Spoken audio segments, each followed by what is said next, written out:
Hello everyone, welcome to my channel. Please subscribe and keep watching more details. Good American Family creator on the show's unique structure and breakout star Imogen Faith Reed. Good American Family, Hulu's gripping limited series about Natalia Grace, a Ukrainian-born orphan who becomes the center of controversy after being adopted and later abandoned by her American family, aired its final episode on April 30. The ripped-from-the-headlines drama stars Ellen Pompeo and Mark Duplass as Natalia's adoptive parents, Christine and Michael Barnett, alongside newcomer Imogen Faith Reed as Natalia, with supporting performances from Christina Hendricks, Sarayu Blue, and DeLay Hill. Hulu came to me with the idea of doing a narrative version of this story back in 2020. Creator Katie Robbins, who also served as showrunner alongside Sarah Sutherland, tells Gold Derby. I'd heard vaguely of the story, and it was a little bit in the public consciousness, but not as deeply rooted as it is now. I went on a deep dive expedition, reading as much as I could get my hands on, articles, watching interviews, and I was struck by how your perspective would change, depending on who was being interviewed. It was like a roller coaster. I was constantly changing my mind about what had happened. Thinking about that gave me the sense that I would start the story in the perspective of the Barnetts, in the ways that this story was actually told in real life, and let that be the baseline, she continues. Then, disrupt that at a certain point as a way allowing audiences to grapple with their own biases in this unexpected way. Robbins recently spoke to Gold Derby about the creative decisions behind the show's unique structure, the casting of its breakout star Reed, and the powerful storytelling choices that left viewers questioning their own perspectives. It was something we talked a lot about. What is the right balance there? And knowing that different audiences were going to come in with different levels of familiarity with the story.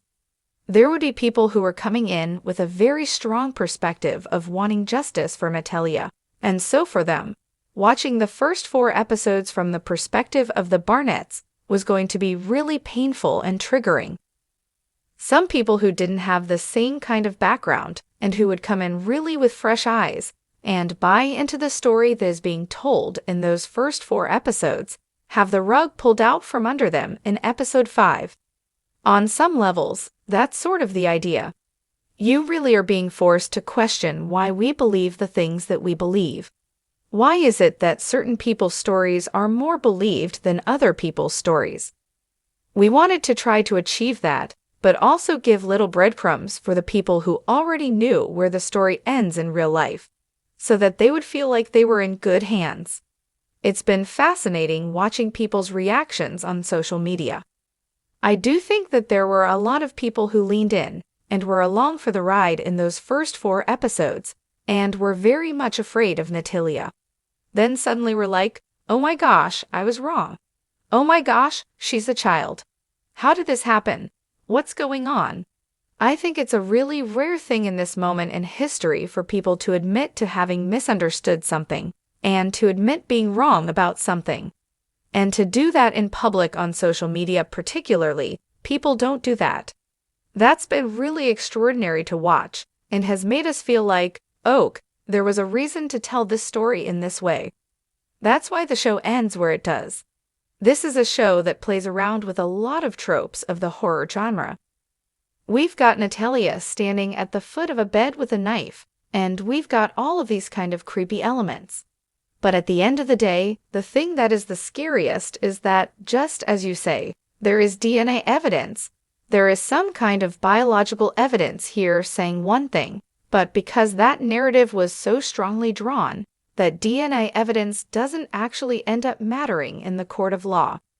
You can have a fact, and that fact ceases to have any meaning. That's something that we should all be worried about. Her coming out of that final court case, having that not matter, I think really lands the punch of what we were trying to say. I adore Ellen.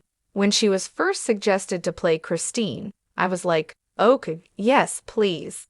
My best friend is a doctor because of Ellen Pompeo. I love Grey's Anatomy.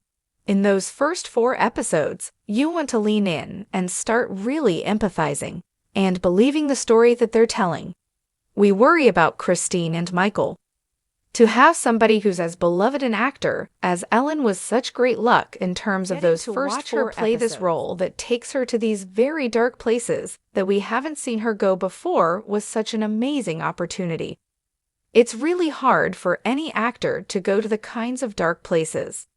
I think she delivers a performance that's really extraordinary. I mean, the whole thing hung on casting this role, both figuratively but also literally. After I'd written the pilot, Hulu was like, "We'll pick it up, but it's cast contingent on casting Natalia. We have to make sure we can find somebody to play this part." And so we had an incredible casting team that I can't say enough about, who did an international search. They sent us tons of tapes. There were lots of great people, but when we got Imogen's tape, we were just like, "Ok, the search is over." It was like a star was born. You watch it, and you know immediately how good she is. She's British. She'd never been to the States before. She had never had a spoken role before. You would know that because of how excited she is every day to be working. You can feel the magic of it all for her. But otherwise, you would never know that she hasn't been doing this for ages. She would come so prepared, so thoughtful, so emotionally available, and with a real deep desire to do justice to this person. I had a vision for what I wanted that episode to be from the very beginning.